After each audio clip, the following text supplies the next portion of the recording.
Hello everyone, welcome back to my channel Stories for Tunas, where we analyze the psychology of the tragic movies and books we're going to be watching and reading.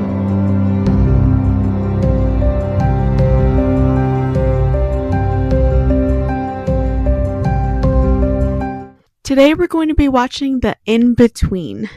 The In-Between is about a girl who believes that her boyfriend, who unfortunately died in a car crash, is trying to reach out through her from the afterworld. A lot of this movie is probably going to be the aftermath, which I had explained in the Anatomy of Tragic Stories video, where it's after the tragedy already occurs and we're seeing the aftermath, which is not a very common occurrence.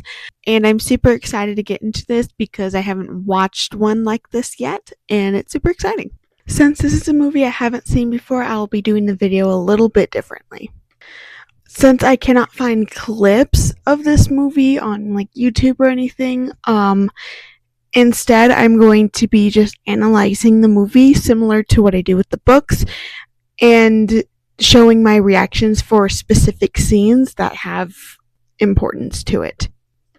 I will have a link to the YouTube video of the very ending of the movie because I think that's a very significant point that I will be discussing. But with that being said, let's get right into the analysis. So the first thing I want to say is how this movie started. It grabbed us right off the hook. It had those little opening credits. But other than that, at the beginning, all we heard with the opening credits was a car screeching, like the tires, and then the crash itself. And that immediately hooks us in. And then the camera begins to open up to see the crash itself and then pan towards Tessa. I was utterly like shocked at this beginning entrance because I'm like, what is happening? I will show that right here.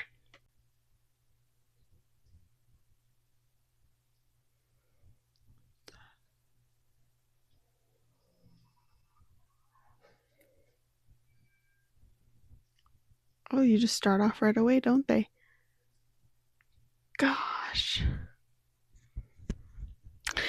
After the crash and after kind of the aftermath of it, we see it goes back to the past. It was like 100 and something days before the crash happened. And I find that really interesting because it changes the anatomy that I told you before. And this is an example of where there's not a specific disruption or a recovery. It's a mix of everything in a different order. So in this example, we start with the disruption. We start with the sound of the crash and what happens afterwards and seeing she's in the hospital. And then it goes to the past, which is the beginning of their story, and then we see the meet cute, and then it goes back to the present day, and it just keeps kind of going back and forth. Anyway, when we go back to the past, we see that Tess is a photographer, and that she takes pictures of, the environment, the trees, the ocean, the beach, really anything that she wants to take a picture of. And then we later learn that it's for her class, but she also just really likes doing it. I think this photography is also symbolism of her personality itself, because you never really see photographers take pictures of themselves most of the time. Especially for her, she doesn't take pictures of people really at all.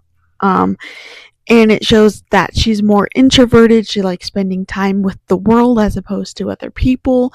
And it could be due to her past that we learn about later on. And I will talk about that then. So then we skip forward to the meet cute, where she is going to see a movie. But it turns out it's in French.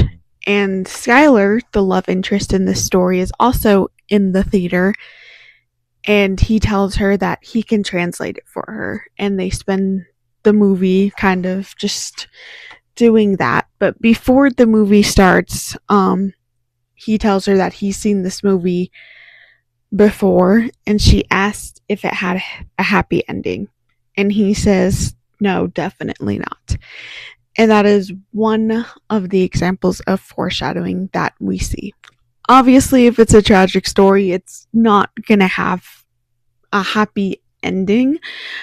But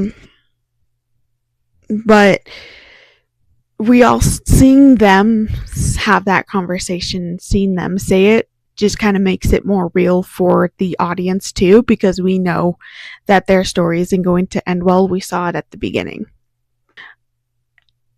Later on, I think it was after the movie had ended, we see them talking about love stories in movies, where we hear Tessa saying that the ending of a relationship is what makes it meaningful and is what makes it matter. And at first, I was about to compare her to Evie in Instructions for Dancing in their personality and their view on love, but actually they're much different. It's not that she doesn't believe in love, it's that she finds the ending of it to be more meaningful. She says that all good relationships end, and he thinks otherwise. And she gives him examples of great and amazing love stories that end, and he gives her some that don't have bad endings and that actually end well. I think them talking about these movies and these relationships in the movies is an important part of them learning about each other and their personality, because and also for us, because we see maybe some of their archetypes here. We see that Skylar is kind of like a dreamer. A lot of the pattern in these stories is that he is the dreamer and she's more of a realist. We see him believe in love and believe in fairness and think that she should go after her dreams and apply to her dream college. And she's a little more reserved and maybe a little scared of the possibility of her getting rejected, and thinking that there's no way that she could get in, and thinking her photos aren't good enough. And I think sometimes realists either have self-confidence and they know who they are and what they should be, or they lack self-confidence. Another example of a foreshadowing in this movie is after they part ways at the movie theater. She forgets her jacket, finds his hat, and goes to try to go after him, but he's already gone. But she almost gets hit by a car there. And that is a foreshadowing on a whole nother level. After this moment, we go back to the present day where she's in the hospital, and we kind of see him there, but it's kind of a dream. And before or after this dream where he takes her into the light, which was a little confusing at first, because yes, it is a dream, but also where was he going to take her? Anyways, there's this spooky moment. It's almost like this movie was really interesting because it was a mix of paranormal stuff and tragedy and grieving at the same time. And it was just really interesting. I've never seen something like this before. Something happens in her hospital room. We see her in the bathroom crying, and she hears something from outside, but when she goes out there, there's no one in the room, and it's just silent and dark. This is a little bit of me reacting to that scene because I was intrigued and honestly a little scared of, like, I knew there wouldn't be a jump scare in here, but I'm like, what is this? Oh.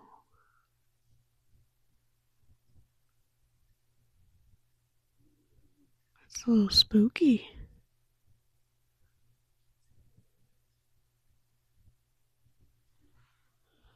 Especially at night.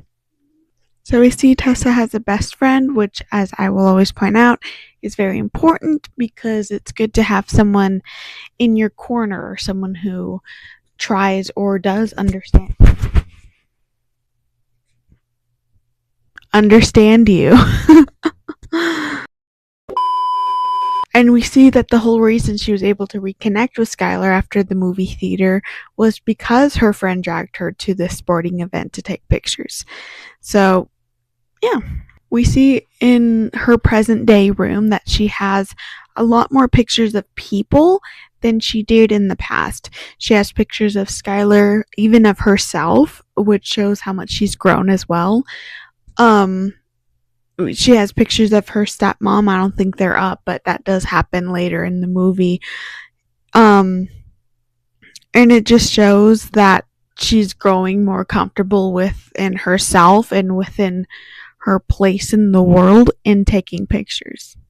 But now in the present day, we see her getting rid of all her photograph stuff, getting rid of the chemicals that help make the photos, and getting rid of the entire thing, putting it in a box and putting it near the trash to get rid of it.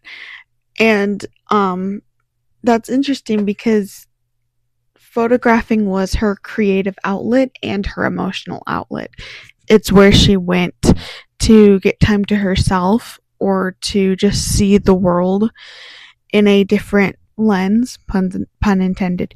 But she doesn't want to feel really anymore, so she doesn't need an emotional outlet. That's at least what I took from it, that she doesn't want to feel anything anymore, and she doesn't think it really matters without Skylar, and she just wants to get rid of it. But then we see a moment where the photograph thing takes a picture on its own. So she brings all her stuff back into her photograph room and she begins to test things and see where it goes, and every time the image appears, it disappears into black. She's not able to keep it with her. She put her hand, another hand appeared with hers. She took a picture of her face on the thing, his face silhouette appeared next to her, etc., etc. And I think that was the main moment where she realized that Skylar is reaching out to her, just like that one patient that she met at the hospital said. Unfortunately, when she tries to tell her friend about all this, her friend doesn't believe her and she doesn't think that it's true. And we see when they're taking the SATs that Skylar kind of reveals himself again, controls her pencil as she's writing with it, and he plays their song on every single phone in that room.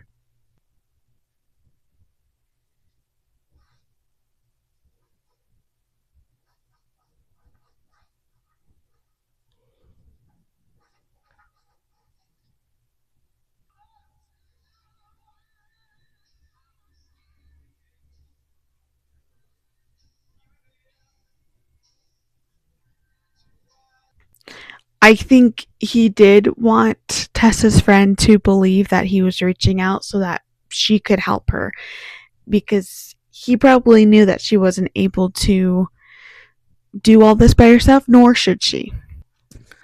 So then we see the past is slowly less and less appearing, and it's more of the present day that we're seeing now. But there's a scene where in the past where they're on the beach during the 4th of July, I think it is, and she is starting to believe in happy endings because of him. I think that is a throwback to their meet cute in the movie theater when they're talking about love stories and talking about the movies that these happen in, and how she believed that the ending was the most important part, similar to Evie in Instructions for Dancing. And she believes all stories don't end well. But now, during her relationship with him, and maybe even seeing how much he believes in the world and in relationships, she starts to believe in happy endings again, but she's still really cautious of it. I mean, we see earlier in the movie that she just came back from their first hangout date, whatever you want to call it, and she was crying because she was scared of, getting attached and of her feelings for him. And she just didn't want anything to go wrong because of what she's been through in the past. We learned that her mom, as she explained it, flaky, and her dad wasn't around at all. So we see that she's very cautious and doesn't really trust people because of that experience with foster care and with her parents.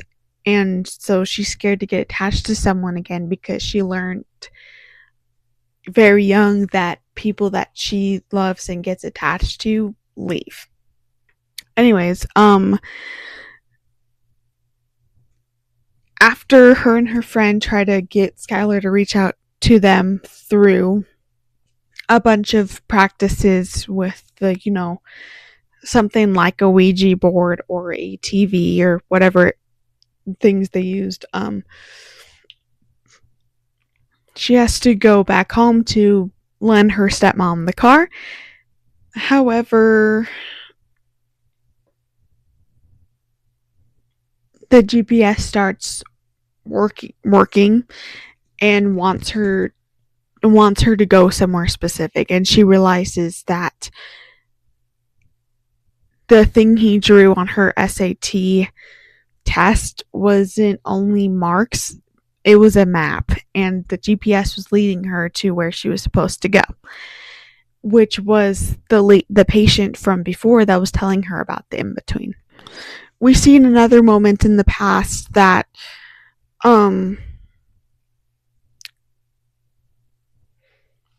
she didn't say I love you before when they were in the canoe, and she hasn't said it for a while, but then she talks to her stepmom and she's about to when they're at the party, and she realizes that they're not going to go to the same place in a college. Even though she applied to this place, she didn't tell him about it, so they're just on two different pages because they didn't communicate with each other. But in that moment at that party, she basically breaks up with him and leaves him alone.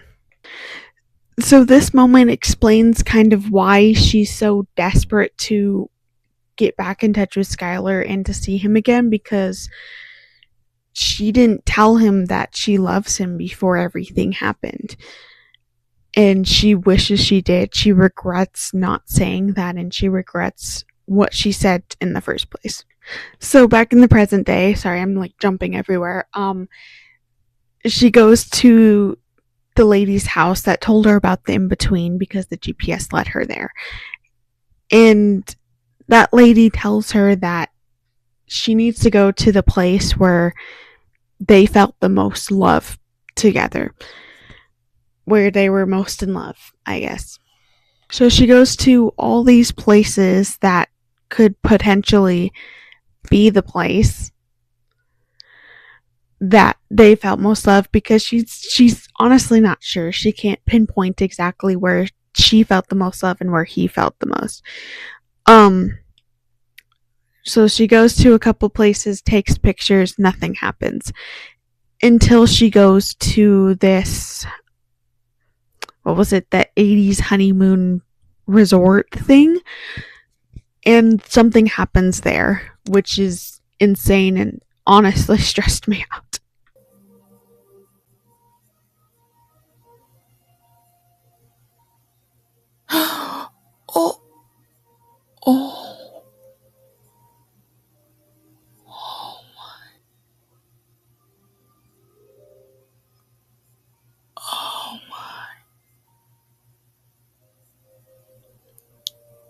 Oh.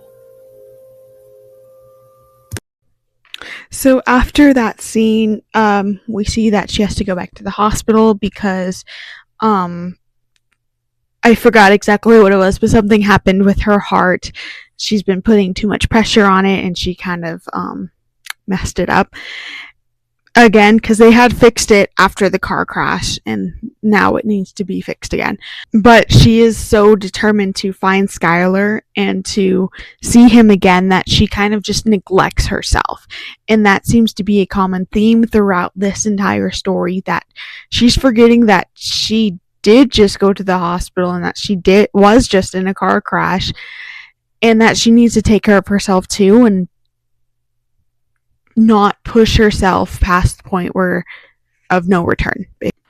So then her friend sneaks her out of the hospital so that they can go to this spot where Skylar wants them to go to, and he starts controlling the car that her best friend is driving, and you can see on Tessa's face that she's not doing very well, and that something's probably going to go wrong before or when they arrive at the destination.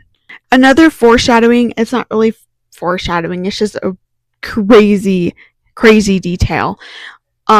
Before she runs to Skylar to stop him from leaving and tell him that she loves him, she's at the movie theater working there. And as she runs out, we can see on that billboard where it usually has the movie name on it, it says Night of the Accident, the Titanic. And that is just such a brilliant and amazing detail that they didn't have to add in there, but they did.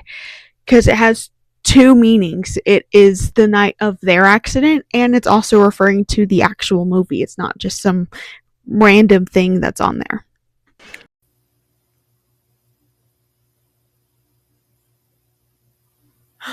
Oh, wait. There's something. Oh my god. And then we see the moment of the car crash. This is where the beginning of the movie meets the end. We see that she's running to him to try to stop him before he leaves, because the plan was for only him to stay for the summer, and so she wants to stop him before he leaves. And how that scared me so bad at the end when he was driving and she was in front of his car, and then it just cut the scene to the present day, and I was like, oh my gosh, did he hit her? Is that what happened? No, it's okay. No, he got out of the car. He stopped the car in time, and he got out of the car, and she finally told him that she loved him, and that's what Skylar wanted Tessa to see this entire time. I think he knew that she wouldn't be able to move on or even live with herself if he died without knowing that she loved him. But we go back in the present day.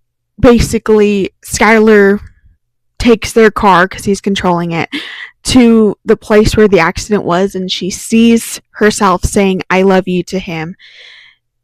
And then a car comes and is about to crash into them. They're in front of his Jeep, and the car comes almost right in front of them, in between. He pushes her out of the way, I think, as best as he can, and said he gets the brute force of it, even though she was really affected as well. And then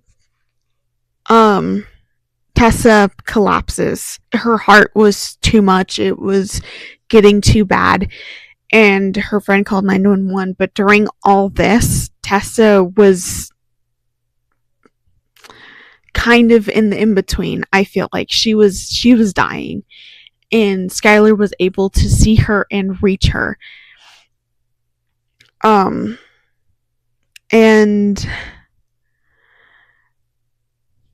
this is a really beautiful part because he takes her places. He takes her to this reality where they're in Paris or in France. He shows her a possibility of what their life could and would have looked like, and she looks happy there. She is back with him, but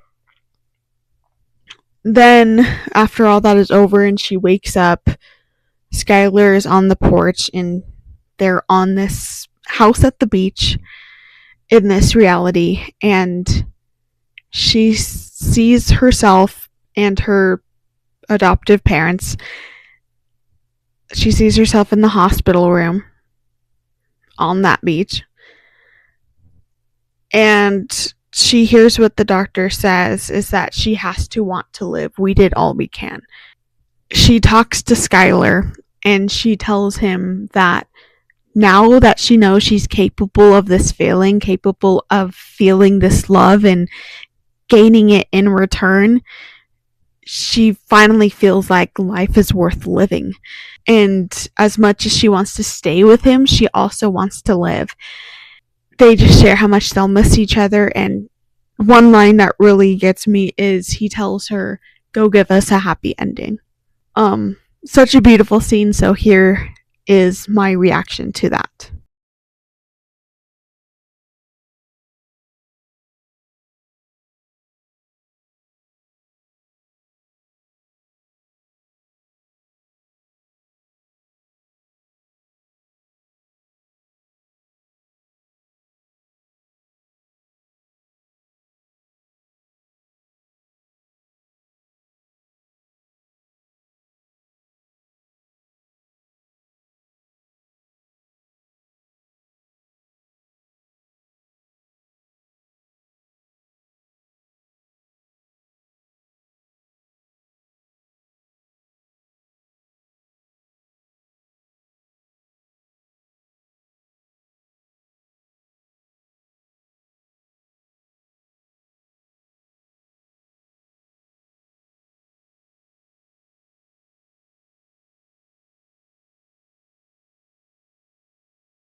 So then we see her wake up, and the next clip that we see is her sharing her portfolio with that college that he had been trying to get her to apply for, and that she did. We see her sharing her portfolio and sharing a story about ghosts, how we all have ghosts, and that is the link that is in the bio right now for you guys if you want to watch the ending scene. I know there wasn't any clips I could show you, but there was that scene. Honestly, one of my favorite parts of the movie. And then we get to the end credits, and I thought it was just going to be end credits, but oh my gosh.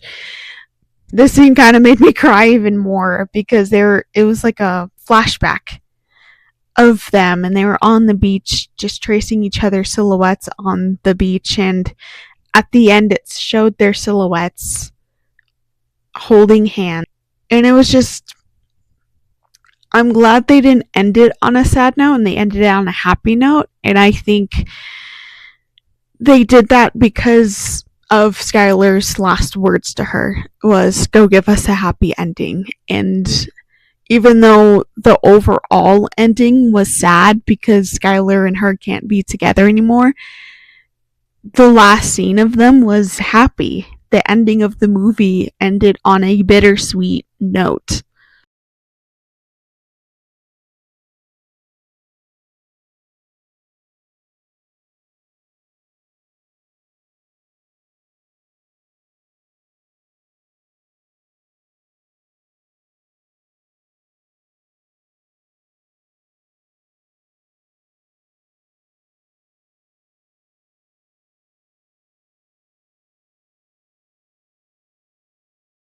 And overall, this movie was just really, it was suspenseful a little bit. It was tragic.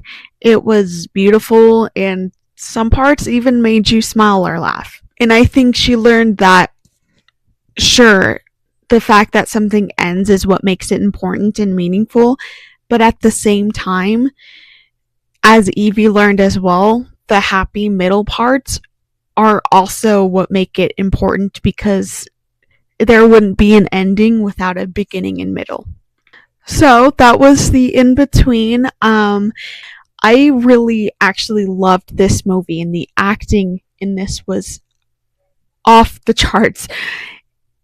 And it made you feel everything as tragic movies should make you feel. But I will see you all next time. I'm super excited to be back into this groove and share all of this with you guys again. But until next time, stay curious.